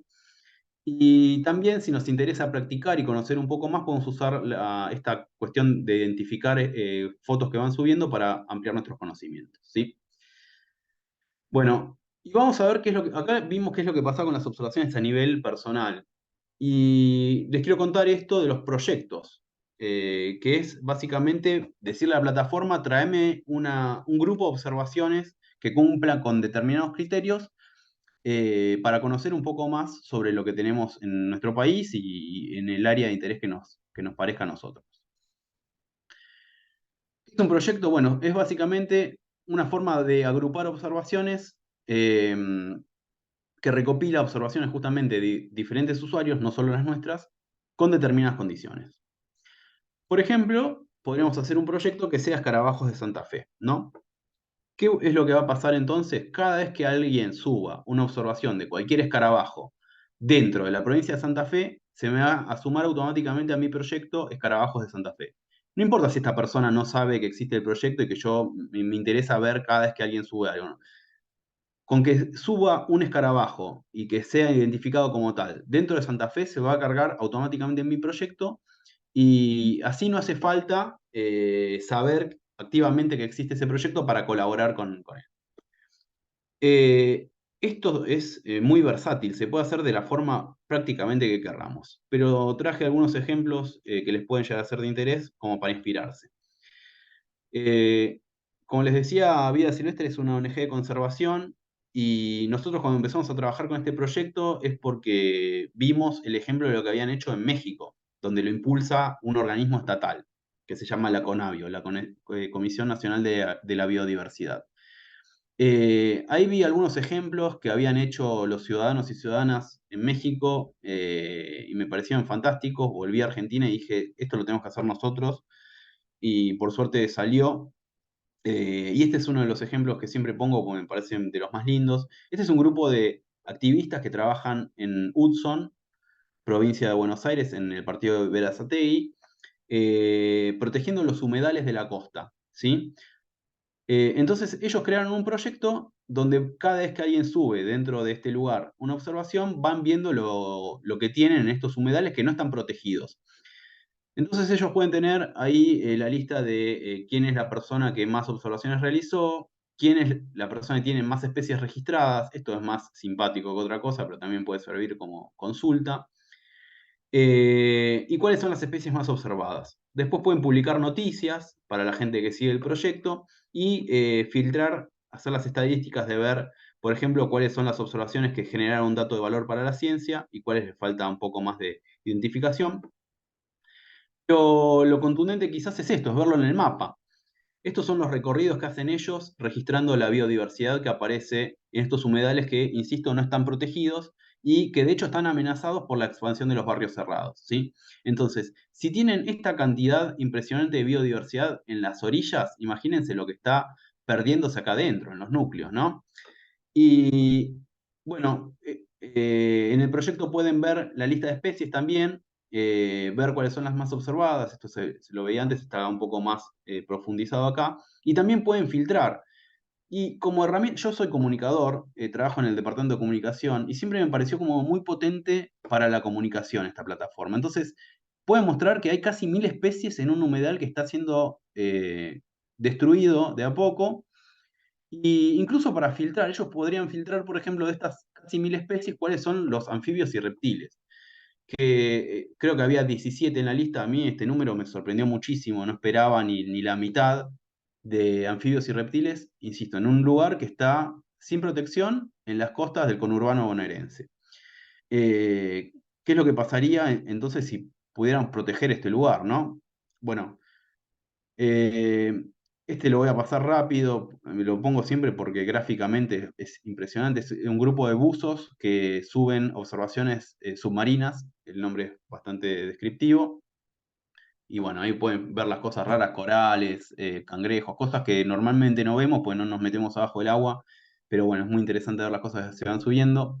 Este es un caso también de usar observaciones para la conservación. Es una red de voluntarios que van subiendo las observaciones, cargan manualmente dentro de este proyecto, cada vez que alguien sube un animal atropellado. Entonces, después ellos pueden tener también la lista de las especies más impactadas, literalmente en este caso, por esta problemática, y el mapa de los lugares donde esta problemática es más fuerte. Entonces, ellos después pueden ir, por ejemplo, a sentarse con Vialidad o con las autoridades provinciales en cada caso y decir, pongamos pasafaunas acá porque tenemos un problema. ¿Sí? Esto es como un ejemplo que voy muy rápido. Después, hace poco firmamos, bueno, el año pasado en realidad firmamos un convenio con la Administración de Parques Nacionales de Argentina, hicimos un proyecto por cada parque, y después están estos que son los proyectos paraguas, donde van nucleándose lo que se ve combinado en cada uno de esos parques, ¿no? Entonces, hay un proyecto por cada uno de los parques nacionales, el que más tiene es Iguazú, obviamente, porque es el que recibe más visitas, pero después podemos ver la sumatoria de todos los parques combinados. Entonces podemos decir que hay 72.000 observaciones de casi 7.000 especies, de casi 2.900 observadores en todos los parques nacionales. Bueno, también cada uno de estos es un proyecto, entonces podríamos ir, por ejemplo, el del Parque Nacional Chaco, y este lo pongo porque pasó un caso muy interesante. En un momento aparece una rana en el Parque Nacional Chaco, que todo indicaba que tenía que estar ahí, y hacía años que venían haciendo relevamientos los herpetólogos, y no aparecía, no aparecía, no aparecía. Un día aparece en el camping, la registran, la graban, finalmente aparece esta especie, van los 3 herpetólogos tope de parques nacionales a constatar que era así, la colectan, sacan un paper, y cuando van a ver en la plataforma, esta ranita ya la habían cargado 15 veces personas que no se dedicaban a la herpetología. Entonces ahí fue cuando dijimos, bueno, empezamos a trabajar para cruzar la lista de especies y ver qué es lo que consiguen las personas que están ahí. Finalmente, les incluí para esta presentación puntual algo que les puede llegar a ser interesante o inspirador. En Mendoza, por ejemplo, están trabajando con esta plataforma para traquear la biodiversidad en viñedos, ¿sí? Entonces, en un ejemplo análogo al que veíamos ahí con parques, hicieron uno por cada una de estas fincas. Después pueden ver, por ejemplo, las plantas nativas que están ahí conviviendo con los viñedos. Bueno, esto tiene como relaciones ecológicas muy interesantes porque atrae polinizadores, también puede distraer a algunos insectos malignos, no me sale la palabra, perjudiciales para el cultivo. Podrían ver también los hongos que están ahí conviviendo con los viñedos. Acá no hace falta que sean setas o estas grandes cosas. También si salimos con un microscopio se pueden cargar especies también, y les aseguro que hay locos y locas que se las pueden llegar a identificar. Y también podríamos ver la lista de insectos que hay en estos viñedos. Bueno, todos estos son casos puntuales y son todas especies que se registraron, son capturas de pantalla de filtraciones que hice de este proyecto de viñedos de Mendoza, ¿sí? Y lo mismo se podría hacer con campos. Tenemos un proyecto similar con la Red Argentina de Reservas Naturales Privadas y demás, pero lo que quiero transmitirles con esto es que se puede usar también para la producción. Bueno, para ir cerrando, ¿cómo se accede a Argentinat? Se puede bajar la app iNaturalist, se llama así, no va a aparecer como Argentinat, sino como iNaturalist. Ahí están los links y los QRs para bajarlo a su teléfono. Este es el icono de la aplicación. Y si no, para explorar y para subir fotos en masa, digamos, yo siempre recomiendo entrar desde el explorador en argentinat.org. Si quieren, háganle captura a esta pantalla, que de todas formas después les puedo compartir a los chicos el PowerPoint para que se los reenvíe. Y por último, una invitación a que participen de los safaris. Los safaris son eventos que se hacen una vez por estación, y lo que hacemos es, durante 4 días, invitar a todo el país a salir a registrar observaciones. Esto, imagínense que después lo que hace es generar un caudal de datos, porque si estamos todos subiendo cosas, vamos a como sacar una foto de la biodiversidad característica de cada estación. Lo hacemos en el medio de la estación, en un contexto de cambio climático. Esto es interesante para ver cuál es la biodiversidad típica del invierno, del verano, de la primavera, etc. Son eventos en fechas fijas para que cualquier reserva, cualquier campo, cualquier reserva privada, cualquier parque nacional, agencia de turismo pueda organizar una visita o algún evento en el marco del safari. Y el próximo es el safari de primavera, y se va a hacer del 3 al 6 de noviembre. Simplemente tienen que salir a buscar cosas, sacar fotos, todo suma. Y una cosa que les puede llegar a servir también, no sé si lo tomo, pero siempre les puede llegar a servir a muchas personas, es que las fotos que se suben, por lo general se suben con licencias abiertas. Todas las que utilicé para este PowerPoint son fotos subidas por personas con licencias abiertas. Entonces, hay una cuestión de colaborar, de compartir muy grande acá también, y cualquier persona, siempre que la foto sea cargada con licencia abierta, puede tomar las fotos de las observaciones para ilustrar artículos científicos, hacer cartelería, hacer un PowerPoint, etc. ¿Sí? Eh, bueno, hay más de 1.200.000 observaciones, así que imagínense que hay fotos de lo que quieran. Todo les puede servir. Ya que estamos, no quería dejar de compartir el portal de educación ambiental de la Fundación Vida Silvestre Argentina, que les puede llegar a ser interesante también. Dense una vuelta por ahí, siempre hay cosas interesantes para todos los niveles. Y finalmente, ahí les dejo mi mail por si me quieren escribir, y la dirección de argentinat.org, más allá de los links a las plataformas que les mostré antes. Así que bueno, muchas Buenísimo. Gracias, gracias, Leonel. Ya le estuve sacando captura y ya la estuve compartiendo en el grupo de WhatsApp para que se descarguen esta app. Creo que más de un interesado va a ver y yo la voy a compartir con mis familiares, que nos encanta toda esta cuestión. Y le damos lugar a Rosana. Perdón que se haya extendido tanto la capacitación, pero súper interesante todo. Así que, Rosana, bienvenida. Bueno, muchas gracias, María Emilia. Gracias, Federico. Gracias a todo el equipo de CREA que me invitó a participar. Excelente las presentaciones de Mercedes y de Leo. Bueno, y nosotros desde mi lugar voy a tratar de contar brevemente algunas ideas para poder iniciar. ¿Se me escucha bien? Perfecta. Muy bien. Bien, bien, muchas gracias. Bueno, contar algunas ideas con respecto a cómo armar, cómo tener en cuenta para diseñar un proyecto de vivero escolar, en particular de plantas nativas. Pero es aplicable digamos, digamos, a todas las especies que uno quisiera hacer eh, a nivel de producción. Cuando estamos pensando en un vivero y venimos trabajando este tema, o desde lo que han propuesto aquí, desde CREA, con un alto impacto en la comunidad, cómo un proyecto de vivero puede impactar en el cuidado ambiental, en la conservación de los ambientes, en cómo participar o conectarse con los municipios, con los productores y colaborar desde una fase educativa y productiva en el aporte de plantas que pueden contribuir a mejorar no solo los sistemas productivos, sino también el cuidado y el aumento de la biodiversidad. Así que invito a todos a repensar, si no los están generando en las escuelas o las escuelas agrarias, a empezar a pensar en armar viveros de plantas nativas y de otras también.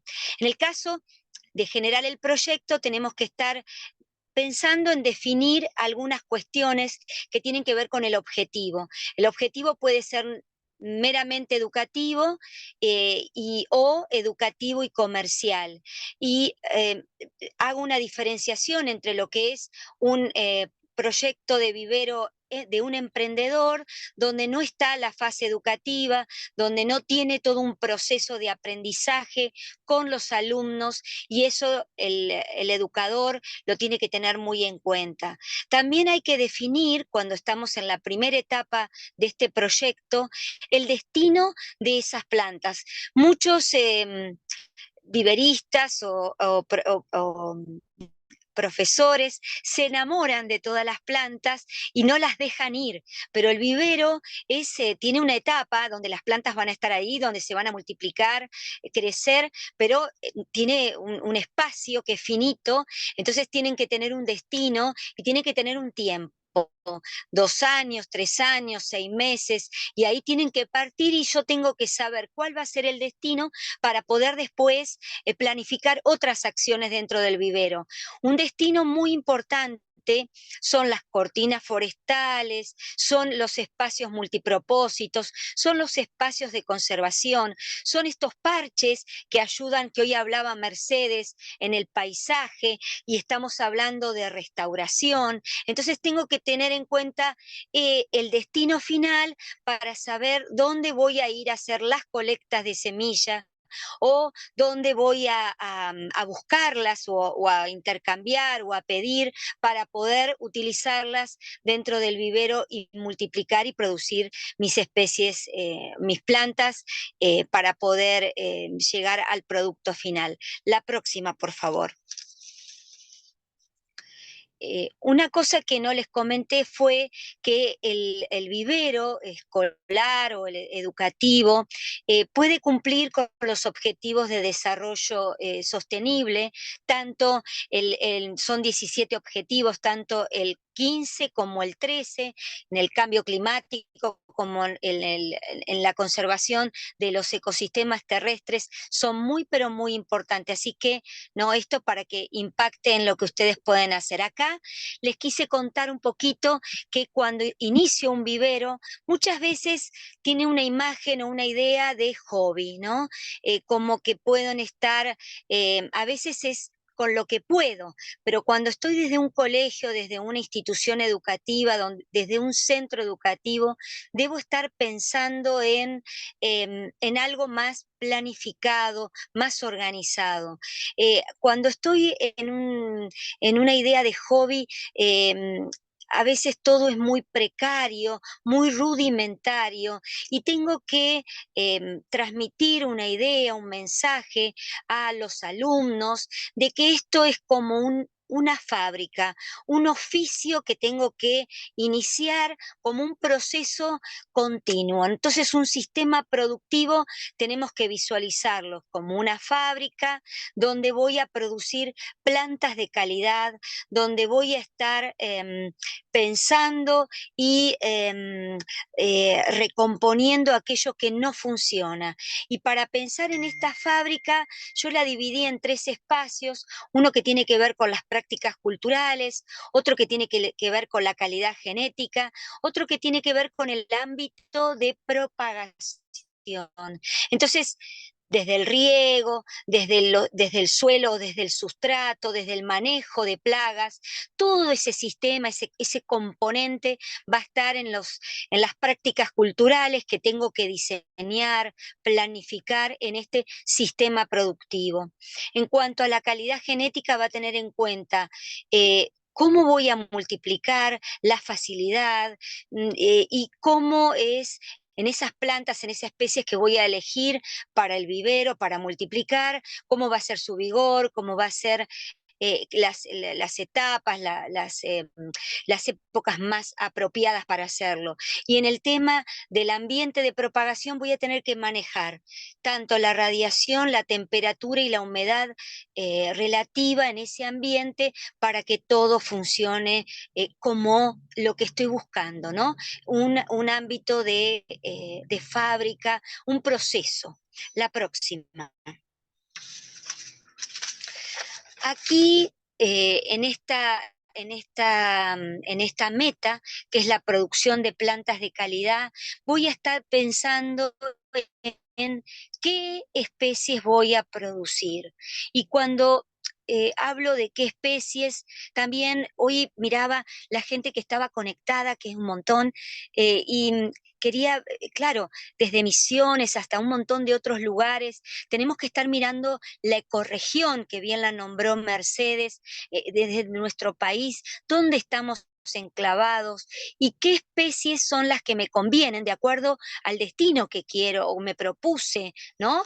Producir. Y en esto tengo que estar pensando en, por ejemplo, las especies que reconozco y buscar bibliografía, saber cómo se multiplican, cómo se propagan, cómo es el manejo. Para esto yo voy a recomendar que tengo que elegir, si no tengo experiencia, pocas especies. Y estoy, por ejemplo, doy una idea. Una vez me consultaron desde Lincoln, que hay una escuela allí que estaba visualizando, como en gran parte de la provincia de Buenos Aires, la poca cantidad de mariposas espejito, ¿no? Y hay una planta muy importante que es hospedera y nutricia, que es la pasionaria, y no es muy factible que en los alambrados, que con el uso de agroquímicos, que nuestras ciudades sean consideradas como plantas no atractivas o plantas maleza, entonces son arrancadas, no son cuidadas o conservadas, pero por falta de conocimiento y de información. Y es tan fácil multiplicarlas, juntar sus semillas, sus frutos, sí, que son como bayas, color naranja, y están en gran parte de nuestro país. Así que fíjense esta planta que es una enredadera que yo puedo cosechar sus semillas, colectarlas, hacer un tratamiento y ahí empezar con la multiplicación para poder o venderlas desde la escuela o entregarlas a los productores o para hacer jardines de mariposa, fíjense ustedes. Otra planta que es muy fácil de multiplicar, la lantana megapotámica, que es la nativa de aquí, de nuestra zona pampeana, hoy está en plena floración color lila y de gajo desde multiplicación vegetativa la puedo propagar muy fácilmente, incentivándola con agua de lenteja, con agua de corteza de sauce, todas estrategias para la pequeña estaca o un tallito embebido en estos promotores de crecimiento o en barro con compost o bueno, en otro montón de estrategias que puedo utilizar para propagar. Y acá fíjense ustedes como dos especies herbáceas puedo elegir en este de qué producir. Otra planta que hoy nombraron que sería muy necesaria, ¿no? Que pensemos en producir es el coronillo. El coronillo que puede funcionar muy bien como especie como un árbol o como Scutia buxifolia, se llama el coronillo, es una de las plantas que alimenta a la bandera argentina, a esta mariposa que está en riesgo y que realmente es un espectáculo verla en el mes de marzo. Y fíjense que como la yerba de bugre, como el ingá, como el coronillo, pueden ayudarnos a tener estas mariposas. Por supuesto que no de la mañana a la noche, pero sí con una serie de tiempo donde empecemos a plantar, ¿no? Y fíjense que el coronillo, que puede ser una planta de cerco, una planta de un monte de abrigo para el ganado, que conjuntamente con el tala, con el curupí, con el espinillo, pueden armar un monte de abrigo, una cortina forestal. Y ahí puedo elegir qué especies poder digamos, propagar en este vivero que voy a iniciar o que ya algunas escuelas tienen en marcha, cómo repensarlo, cómo rediseñarlo, ¿no? Y en esto de las semillas o del material de multiplicación, también tengo que pensar en que hay normativas a nivel nacional que tiene que ver con quién custodia la fauna y la flora, que son cada provincia. Entonces, cada vivero de plantas nativas, debe pedir un permiso, debe hacer una inscripción, tanto en el SENASA, para el vivero, pero por producir plantas, y en cada sector de flora y fauna, que puede ser la dirección de cada provincia, donde allí, si voy a colectar, si voy a cosechar semillas de mi entorno, tengo que contar que tenemos un vivero, hay 2 formularios, no es algo muy difícil, pero se requiere un poco de tiempo, escribir un correo de mail, y ya estoy haciendo una declaración jurada de que estoy cosechando del ambiente. Siempre tengo que ser cuidadoso, no, digamos, cosechar todo lo que está en mi entorno, y cosechar de varias plantas, no de una sola. De esta manera estoy cuidando el recurso que hay en nuestro ambiente, y también generando una diversidad genética de varias plantas, no de una sola. Lo ideal sería como un mínimo de 10, ¿sí? Así que estas serían algunas premisas con respecto a qué producir.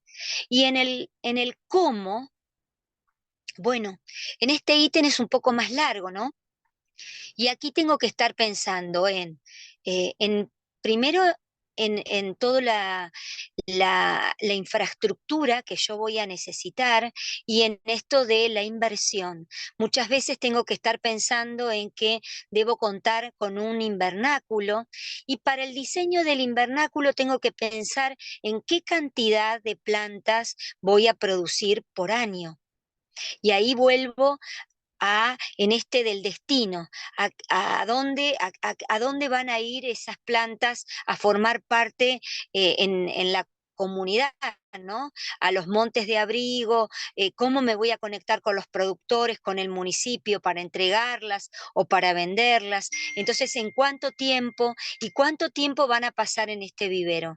Y en los espacios que tengo que generar dentro del vivero, en el diseño, ¿sí? La orientación, la plena radiación que tiene tener el vivero, en la zona de abrigos, para poder generar digamos, desde la germinación o la propagación vegetativa hasta las canchas de cría, los lugares de rectificación donde el viento, donde las cortinas puedan proteger. Así que en este ítem es muy importante generar un buen diseño para no atravesar una zozobra.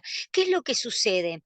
Empiezo a producir y después veo que me falta espacio, que el agua estaba muy lejos, que no tengo cómo acercarla a este lugar que elegí dentro del predio escolar para la producción de plantas. Entonces, ¿cómo es como una de las primeras premisas que tengo que estar pensando? Luego tengo que estar pensando en la disponibilidad de agua, en la calidad. Gran parte de la provincia de Buenos Aires, el agua es dura, tiene muchas sales, entonces tengo que ver si la puedo corregir, o cuánto debo regar con esa agua y usar agua de lluvia, o qué estrategias tengo que hacer. Tengo que también tener en cuenta, bueno, hoy les conté en el material de multiplicación, si necesito semillas, si necesito estacas o partes de hoja, o si voy a generar un vivero de multiplicación agámica, pero de micropropagación. Entonces va a ser una innovación desde los viveros dentro de las escuelas agrarias, donde tengo otra estructura o infraestructura, y ahí indudablemente la inversión pesa muchísimo más, pero todo estas decisiones, estas pautas que puse por anticipado, son las premisas para empezar a buscar o iniciar, digamos, la propagación con el material adecuado. Muchas veces nos pasa que no conseguimos el material, nos frustramos, y veo por la filmina que ya nos pusimos que estoy en poco tiempo, pero bueno, para contarles, faltaba decirles que es muy importante sacar el costo. Después ustedes tendrán la oportunidad de mirar las filminas, es muy importante los insumos, no producir con tierra. Muchos viveros producen con tierra, la tierra no es una buena opción, pero bueno, a veces para iniciar mezclo algún sustrato tierra con sustratos, y acá también tengo que ver el tema de qué envases voy a usar, qué tamaños de envase, en el tema de la mano de obra, cómo voy a instruir a todos los alumnos o quienes forman parte del vivero, y por supuesto hacer los cálculos de los costos.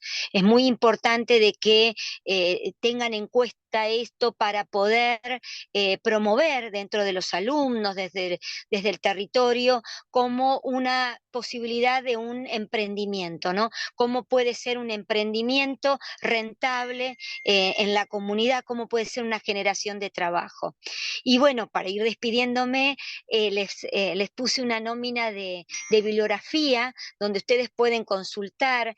En el encuentro Revina pueden, tanto en Instagram, en Facebook o en el canal de YouTube, en el canal de YouTube pueden encontrar todos los encuentros. Este año fue ahora en agosto y septiembre, y hubo una charla muy interesante de cómo generar un vivero exitoso. Los invito a entrar a la página, a escuchar la charla, y hay pocas universidades que dan la tecnicatura en viveros, y es una de ellas las que dio la charla, así que aprovechenla. Y después todo lo que tiene que ver con los canales oficiales, tanto el SENASA como el INASE, para la colecta de semillas, para la inscripción de los viveros, cómo es tan importante conocer las ecorregiones, conocer material bibliográfico para cómo propagar las plantas.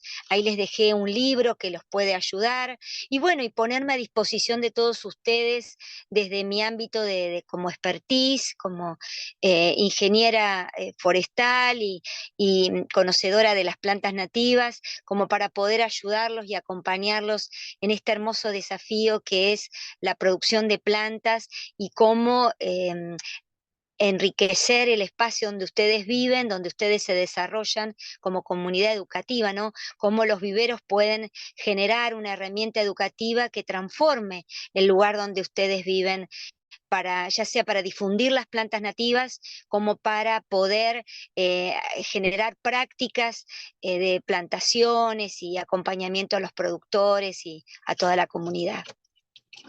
Gracias, Bueno, Roxana. muchas gracias y muy amable. Gracias a vos.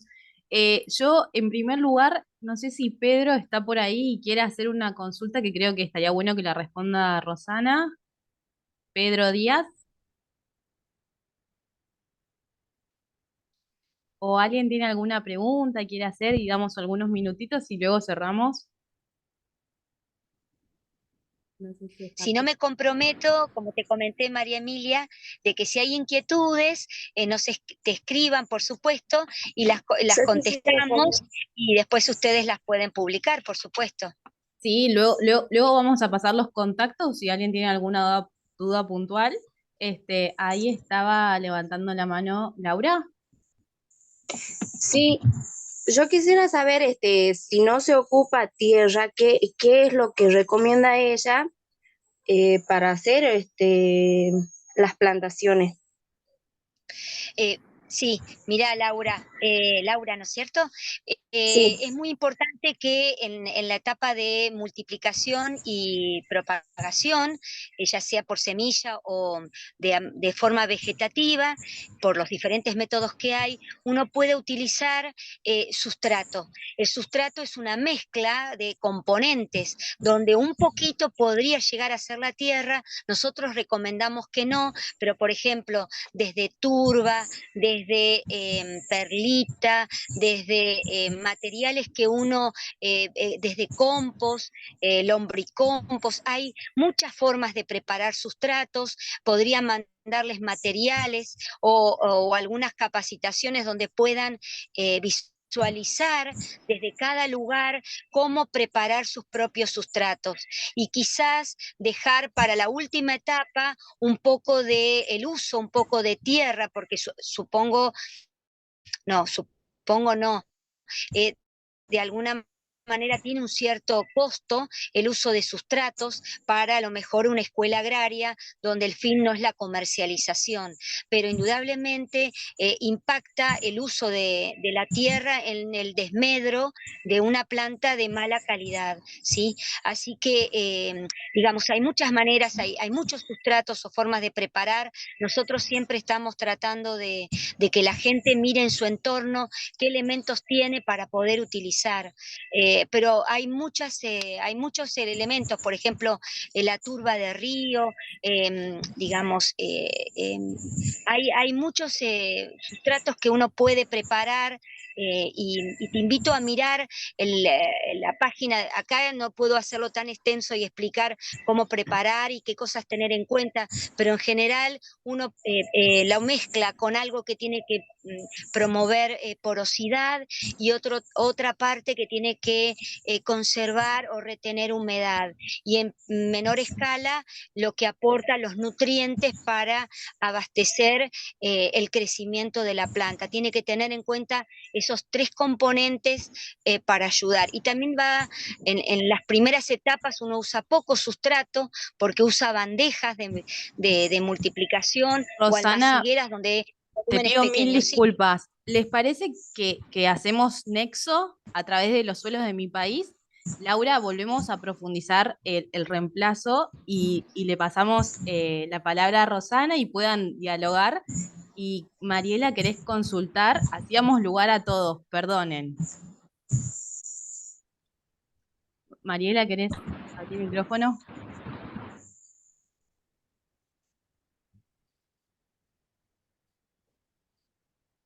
Hola, Buenas. ¿qué tal? Sí, yo le había puesto ahí en el chat a la pregunta, pero bueno, más que nada es repetirla, y si no hay tiempo, igual no hay problema, en otro momento se charlará. No, pero mencionalo. Como una inquietud, ¿no? Porque bueno, ¿cómo hacemos, no? Sabemos que el uso de los fitosanitarios es importante para la producción agrícola, pero al mismo tiempo me parece como, desde mi punto de vista, ¿no? Como que por ahí no es compatible justamente el uso de estos agroquímicos si queremos proteger especies que son polinizadoras. Cuando muchos de los apiarios, al menos en mi zona donde yo vivo, muchos de estos apiarios están justamente en campos de producción agrícola y lo vemos, ¿no? Que bueno, se realizan fumigaciones y demás. Entonces, a ver cuál era la opinión que tenían los expositores. Mi opinión es que indudablemente todos estamos trabajando para bajar la carga de agroquímicos de las producciones agropecuarias, ¿no? Y creo que todos trabajamos en ese sentido. Muchos productores no tienen la confianza suficiente para dejarlos totalmente y bueno, y por eso hoy están en funciones aquellos que son orgánicos o agroecológicos y aquellos que son totalmente tradicionales con el uso de agroquímicos. El uso de, digamos, la instalación de apiarios dentro de estos sistemas ayudan a reflexionar al productor, a aplicar cuando las abejas están en, digamos, esto va muy en desmedro de las colmenas, de la producción apícola, y es un indicador del cuidado ambiental. Así que me parece muy bueno que los productores, junto con los agrarios, con los agrícolas, ¿no? con el apicultor, puedan consensuar y poner el apiario cerca que lo necesita, ya sea en una plantación de girasol, de colza. Así que es muy bueno eso, y que entre todos nos concienticemos de que hay que bajar la carga de agroquímicos y trabajar para hacer una producción más sustentable y sostenible en el tiempo, ¿no? Buenísimo, Rosana. Tenemos una última pregunta y si les parece después, para respetar un poco los horarios, que ya son las 8, seguimos con las preguntas por los mails que vamos a dejarles en la página web. Pregunta Víctor, do paso algo muy puntual. ¿Cuál es el efecto de las ivermectinas y doracmectinas en bovinos respecto a las deposiciones, ¿no? de los bovinos? Si influyen los insectos que dependen de estas deposiciones. Es muy puntual, Fede, no sé si tendremos alguna respuesta en esto. No tengo. Súper No. puntual, lo mandé al frente a Fede porque es... pero bueno, lo estudiamos, Víctor, no sé si tenés algún comentario, capaz que vos estés justo estudiando el tema, pero lo vemos después. Podemos profundizar luego por mail, si les parece, Víctor, o tenés el contacto de nosotros, el grupo de WhatsApp, y seguimos profundizando por ahí. Víctor. ¿Sí me escuchan? ¿Me Sí. escuchan ahí? Sí, Víctor, te Ah, genial. escuchamos. Buenas tardes, ¿cómo les va? No, porque tengo la duda respecto de esto, hablando así con diferentes biólogos. Veía que hablaban hoy del escarabajo estercolero, y nosotros, por una cuestión de que estamos en zona de control de garrapatas, entonces se usa mucho ivermectina, doramectina, fipronil.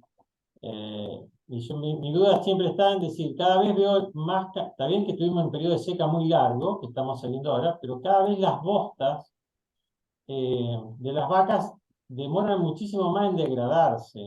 O sea, yo hace 30 años estoy en este campo y me da la sensación de que como que las bostas quedan armadas, como que no hay alguien que las desarme. Entonces pensaba si eso no está asociado a que el uso de la cibermectina, la doramectina, el fipronil, no está haciendo algún efecto sobre algunos insectos que básicamente se ocupaban de esa degradación, ¿no? Está bueno la relación y habrá que estudiarlo. Es tema para una buena tesis, Víctor. Bueno. Dale, genial. Ahora yo les pongo en el chat mi número de teléfono. Igual los puedo seguir por las redes, no hay problema, pero les dejo mi número por si alguien quiere contactarse. Muchísimas gracias, Ulises. A Ahí vos, Víctor. Leonel Ahí Leo comparte. dice que el doctor Zurita está trabajando en ese tema. Pero bueno, les agradecemos un montón a todos sumarse y especialmente, bueno, a Rosana, a Mercedes, a Fede, a Leo, que han dado su tiempo, su tarde, su noche con nosotros. A Fede también, que es el iniciador de este programa que coordinó esta capacitación. Muchísimas gracias. Muchas Y a gracias todos a los que se todos. conectaron. Sí, muy buenas tardes. Luego compartiremos más información.